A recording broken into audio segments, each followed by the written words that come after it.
नमस्कार, मैं शीतल शर्मा और आप देख रहे हैं खास कार्यक्रम रणनीति, जिसमें आज हम बात करेंगे जम्मू कश्मीर के हालातों को लेकर। इस वक्त जम्मू कश्मीर के हालात क्या बने हुए हैं और पूरी दुनिया की नजरें जम्मू कश्मीर पर बनी हुई हैं, क्योंकि जम्मू कश्मीर एक ऐसा राज्य, एक ऐसी यूटी जहां पर कई सालों के बाद चुनाव हुए और एक सरकार मिली। लेकिन पहले बात करेंगे जम्मू कश्मीर में आज मुबारक गुल प्रोटेम स्पीकर बने हैं। एलजी ने प्रोटेम स्पीकर को शपथ दिलाई है और कुछ ही समय पहले ये शपथ दिलाई गई। श्रीनगर के राजभवन में शपथ दिलाई गई और उन्होंने जिम्मेदारियों को निभाने का संकल्प भी आज लिया है। प्रोटेम स्पीकर जो कुछ समय के लिए बनाया जाता है, कुछ अंतराल के लिए बनाया जाता है, इसके लिए समय सीमा तय होती है और उसके बाद स्पीकर तय किया जाता है। तो पहले प्रोटेम स्पीकर की नियुक्ति यहां पर हुई है और इसके लिए मुबारक गुल का नाम सामने आया है। मुबारक गुल ने इसकी शपथ ली है और लेफ्टिनेंट गवर्नर मनोज सिन्हा की मौजूदगी में ये श्रीनगर के राजभवन में शपथ ली गई। अब देखिए, जैसे जैसे समय बीतता जा रहा था, पिछले 10 साल से 2014 में जम्मू कश्मीर के अंदर विधानसभा के चुनाव हुए। उसके बाद भारतीय जनता पार्टी और पीडीपी के बीच सरकार बनी, गठबंधन की सरकार बनी। कॉमन मिनिमम प्रोग्राम के तहत इस सरकार को बनाया, लेकिन 2018 में दोनों दलों के बीच अनबन हो गई और दोनों दलों ने अपने अपने हाथ पीछे खींचे।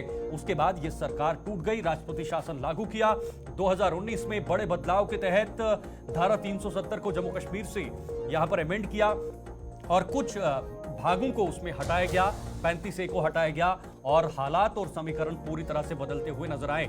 लेकिन अब जाकर यहां पर मुबारक गुल जो है वो प्रोटेम स्पीकर बने हैं, क्योंकि 2024 में लगभग 6 साल के बाद एक नई सरकार जम्मू कश्मीर के लोगों को मिली, एक चुनी हुई और लोकतांत्रिक सरकार जम्मू कश्मीर के लोगों को मिली, जिसका अब कहीं ना कहीं जम्मू कश्मीर के लोगों के लिए एक बहुत बड़ी राहत की खबर भी बताई जा रही है।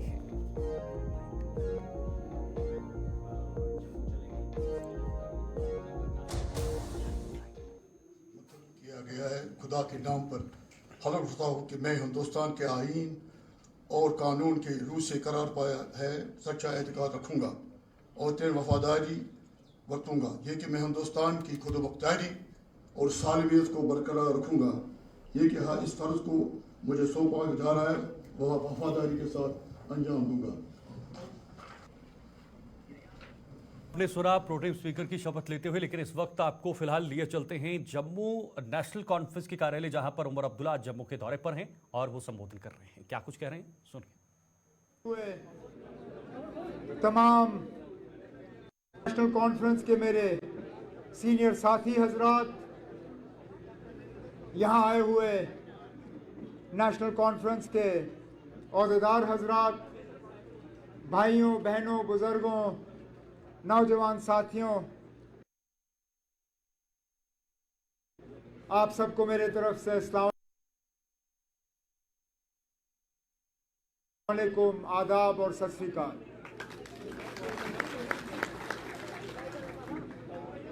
आज शेर कश्मीर भवन में नेशनल कॉन्फ्रेंस की इस फौज को यहां जमा हुए देख के दिल खुश हो जाता है, क्योंकि इस जमात को कमजोर करने की नहीं, मिटाने की एक मुकम्मल कोशिश की गई थी पिछले 8-10 साल के दौरान। कौन सा ऐसा हरबा है जो हमारे खिलाफ इस्तेमाल नहीं किया गया? साथियों को डराया गया, धमकाया गया, कुछों को लालच दी गई, कुछों को और झांसे दिए गए। अक्सर बेशतर नेशनल कॉन्फ्रेंस के जो सतून है वो जमात के साथ जुड़े रहे। उन्होंने इन साजिशों को कामयाब होने नहीं दिया। उन्होंने इन ताकतों का मुकाबला किया। एक दो बह गए, जाते जाते उनकी भी गलतफहमी थी, कहीं जाने से ये जमात खत्म हो जाएगी। लेकिन बार बार नेशनल कॉन्फ्रेंस जमात और नेशनल कॉन्फ्रेंस के वर्करों ने यह साबित किया है कि ये जमात नेशनल कॉन्फ्रेंस की लीडरों की जमात नहीं है, ये जमात नेशनल कॉन्फ्रेंस के वर्करों की जमात है।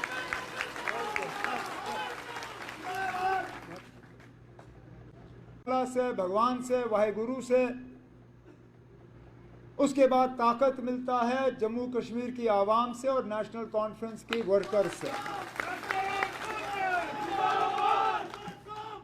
ये इस बात का नतीजा है कि हमारा काडर मजबूत है, कि इस जमात ने तमाम तूफानों का जो है सामना किया।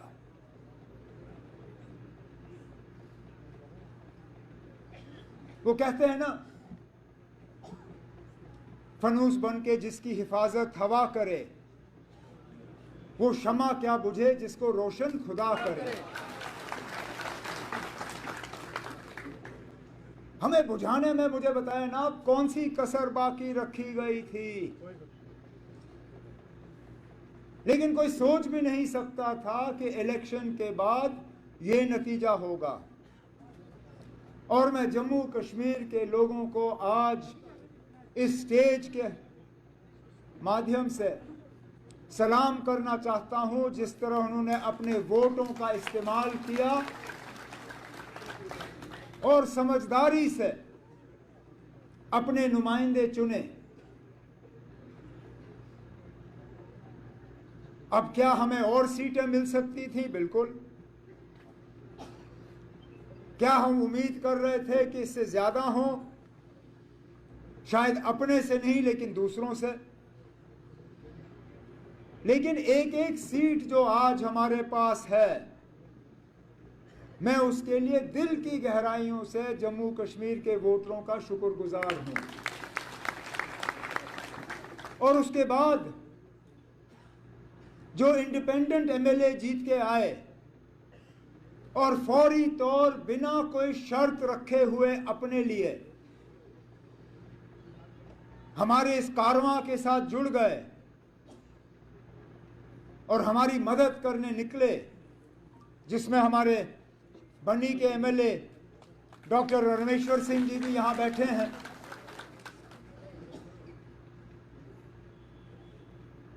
इलेक्शन के बाद जब इनसे मुलाकात हुई, जब बाकियों से मुलाकात हुई, इनमें से एक ने भी अपने लिए नहीं मांगा।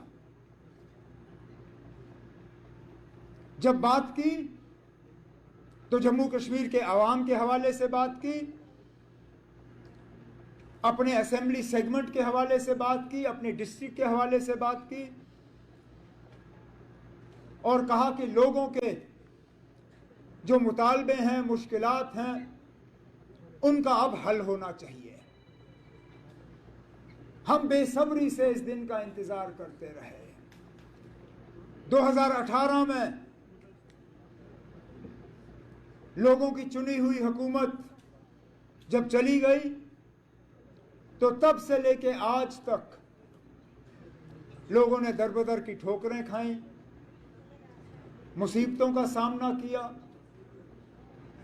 उनकी आवाज कहीं पहुंची नहीं। मायूसी, परेशानी, दुख, दर्द। लेकिन आज मैं जम्मू कश्मीर के लोगों को यह यकीन दिलाना चाहता हूं कि अब आपकी सुनवाई होगी, इंशाअल्लाह। आपकी आवाज अंधेरे में गायब नहीं होगी, आपके मुतालबे नहीं रहेंगे। आपके मुश्किलात जो हैं, इंशाअल्लाह आगे जाके उन मुश्किलात को हम हल करके ही अपने आप को दोबारा लोगों के सामने पेश करेंगे। इलेक्शन के नतीजे निकले ही नहीं थे, कि हमारे कुछ मेहरबान ये शोशा डालना शुरू कर गए थे, जनाब जम्मू का कुछ नहीं होगा, जम्मू को नजरअंदाज किया जाएगा, जम्मू को सजा दी जाएगी कि उन्होंने नेशनल कॉन्फ्रेंस के उम्मीदवार या कांग्रेस के उम्मीदवार को यहां से चुना नहीं। और मैंने पहले दिन से कहा, मैंने कहा यह हुकूमत सबकी होगी,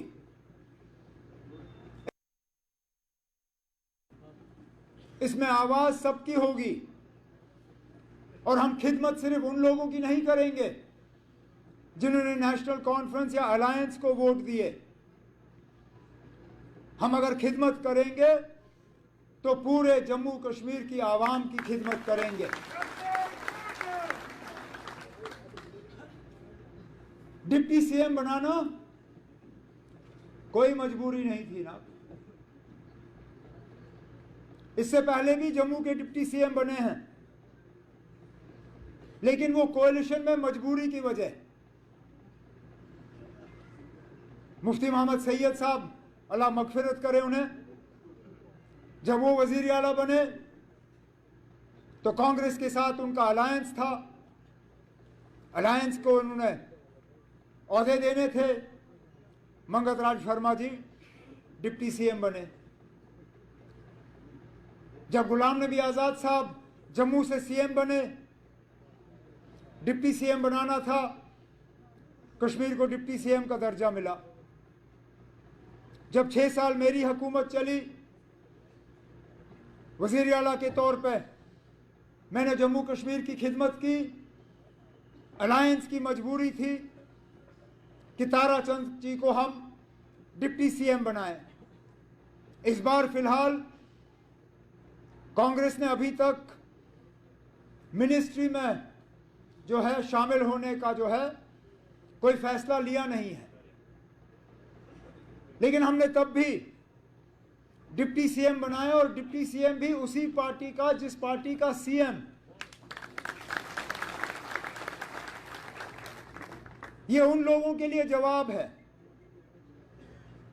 जो पिछले इलेक्शन में नेशनल कॉन्फ्रेंस के खिलाफ उंगली उठा के कहते थे कि ये मुसलमानों की पार्टी है, इस पार्टी में मुसलमानों के अलावा किसी के लिए जगह नहीं। कहते थे ये कश्मीरियों की जमात है, यहां जम्मू का कोई नहीं होगा। कहते थे ये खानदानी राज वाले लोग हैं, इनको खानदान के अलावा कुछ दिखता नहीं। जब डिप्टी सीएम बनाना था,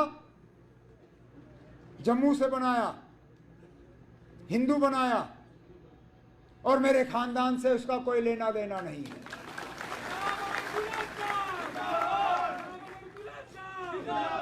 अब क्या कहोगे? अब क्या कहोगे? क्योंकि सवाल तो हम आपसे भी बहुत कर सकते हैं, लेकिन आज मैं इस मौके का उस चीज के लिए इस्तेमाल नहीं करना चाहूंगा, क्योंकि लोगों ने जवाब दे दिया। जिस तरह डिलिमिटेशन कराई गई थी ताकि एक पार्टी को उसका फायदा हो, जिस तरह रिजर्वेशन में तब्दीली लाई गई ताकि एक पार्टी उसका फायदा ले, जिस तरह हुकूमत ने अपने मशीनरी का इस्तेमाल किया ताकि एक पार्टी को फायदा हो, उसका नतीजा आपके सामने है।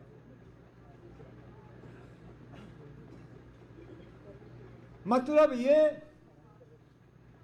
कि ये तमाम हरबे जो हैं ये आपको इलेक्शन तक पहुंचा सकती हैं, लेकिन इलेक्शन जितवा नहीं सकती।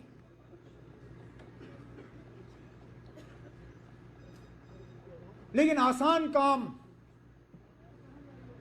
मुझे लगता है हमने कर दिया है यहां तक पहुंच के। अब हमारे लिए मुश्किल काम शुरू हो जाता है, क्योंकि हमने लोगों की उम्मीदों के बराबर उतर आना है।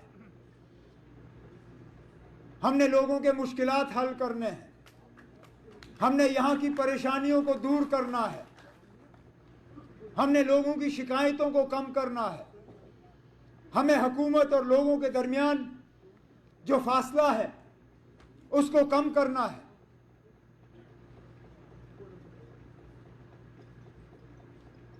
अब सदोत्रा साहब ने अपनी तकरीर में जम्मू के हवाले से बहुत सी बातें की कि ये भी मुद्दा है, ये भी है, ये लोग इस बात पे नाराज हैं, उस बात पे नाराज हैं। लेकिन मैं मजबूर होता हूं पूछने पे, ना ये नाराजगी पोलिंग बूथ में हमें नजर क्यों नहीं आई?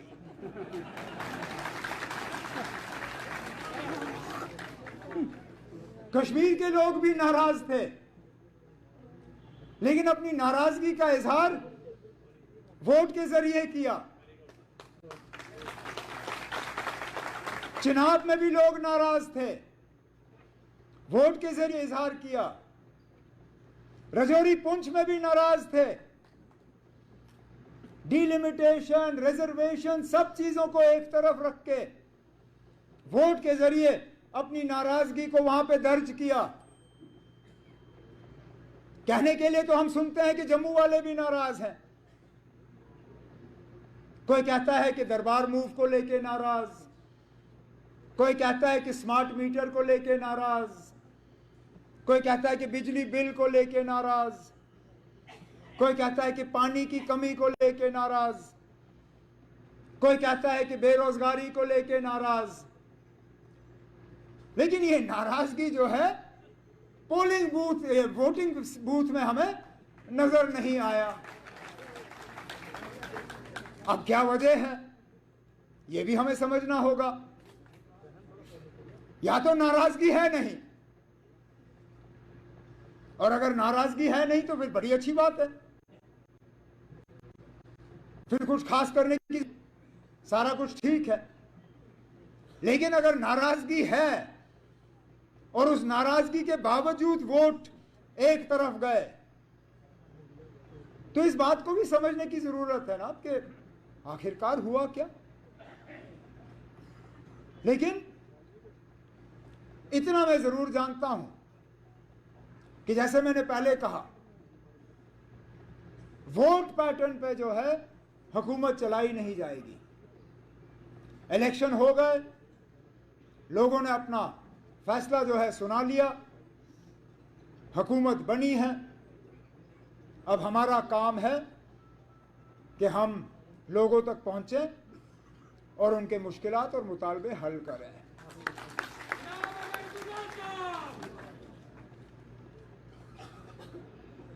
हमारे पार्टी के वर्करों की भी बहुत उम्मीदें हैं। 10 साल हो गए ना अब आपको सेक्रेटरीट गए हुए, 10 साल हो गए आपको किसी डीसी के दफ्तर में गए हुए। मेरी सिर्फ आपसे मोहतबाना गुजारिश है कि फर्स्ट डे फर्स्ट शो मत करना ना। 5 साल हैं हमारे पास, 1-2 हफ्ते अफसरों को भी थोड़ी आदत डालने दीजिए कि अब लोगों की चुनी हुई हुकूमत आ गई है। अब फैसले बिना लोगों की राय हासिल किए हुए सेक्रेटरीट या अफसरों के दफ्तरों में नहीं लिए जाएंगे। अब प्रोजेक्ट बनेंगे, अब डीपीआर बनेंगे, अब पैसे रिलीज होंगे, तब के लोग ये चाहेंगे कि फलाना काम जो है उनके इलाके में होने चाहिए। मैंने पहले ही सेक्रेटरीट में अफसरों से कहा हुआ है कि खासकर जो पंचायतों के प्रोजेक्ट बने इस साल, जो ब्लॉक के बने, जो डीडीसी के बने, जिनमें लोगों के नुमाइंदों की राय नहीं ली गई, चाहे वो डिस्ट्रिक्ट के लेवल पे हमारे चेयरपर्सन शमशाद शान क्यों ना हो, पूजा ठाकुर जी क्यों ना हो, बाकी क्यों ना हो, हमारे एमएलए हजरात, चाहे डॉक्टर रमेश्वर सिंह जी हों, सजाद शाहीन साहब, राजू साहब हों, जावेद साहब हों, बाकी हैं। अब मैं इनसे गुजारिश करूंगा कि मेहरबानी करके उन सब कामों को आप रिव्यू करके देख लीजिए कि क्या वाकई ये लोगों के मतलब के काम हैं। तब जाके ये उठने चाहिए और तब जाके इन पे अमल होना चाहिए।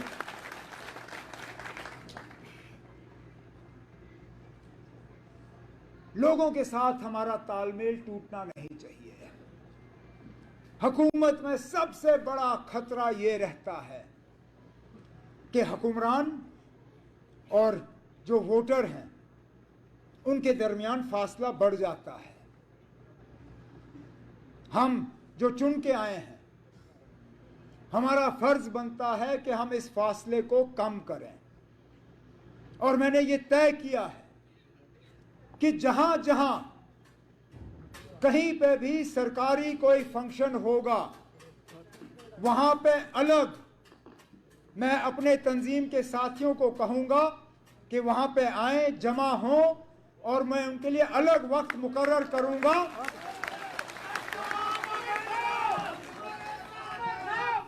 उनके लिए अलग वक्त मुकर्रर करूंगा ताकि अपने साथियों के साथ बैठ के मुझे वहां पे जमीन की जो असलियत है उसका पता चले, और इससे फिर अफसरों को भी एहसास होगा कि यहां कम्युनिकेशन जो है वो सिर्फ अफसरों के जरिए नहीं बल्कि यहां जमीन से जुड़े हुए जो लोग हैं उनके जरिए हो रहा है।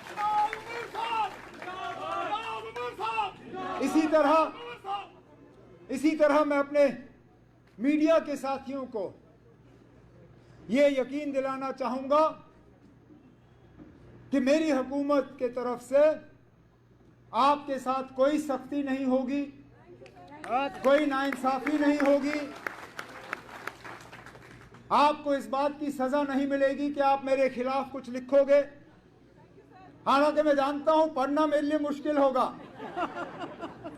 मैं शायद पढ़ना या देखना पसंद भी नहीं करूंगा, लेकिन जमहूरियत में हम जमहूरियत को मजबूत कर नहीं पाएंगे अगर कि हम मीडिया को जो है अपना काम करने की इजाजत ना दें। मैं जानता हूं बहुत से ऐसे हमारे प्रेस के साथी हैं जिनके एक्रेडिटेशन या रजिस्ट्रेशन में अड़चनें डाली गई हैं, रुकावटें डाली गई हैं। इनके रजिस्ट्रेशन और वो प्रेस कार्ड जो है वो इनको नहीं मिले। आहिस्ता आहिस्ता इस चीज़ को दुरुस्त किया जाएगा और आपकी इंस्टीट्यूशन को जो है हम स्ट्रेंथन करेंगे। लेकिन थोड़ा सा आप रहम करिएगा, जहां हमारे कान ठीक नहीं होंगे वहां पे आप जरूर हमारे कान खींचिएगा, लेकिन जहां पे अच्छे काम होंगे वहां पे दो लफ्ज तारीफ के भी अगर आप लिखें तो गनीमत होगी।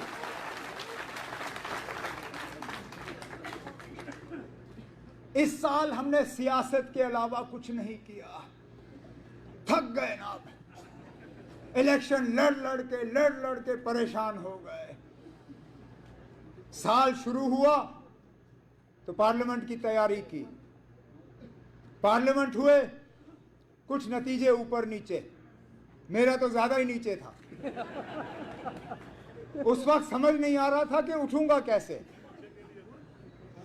लेकिन अल्लाह ताला का करना देखे ना।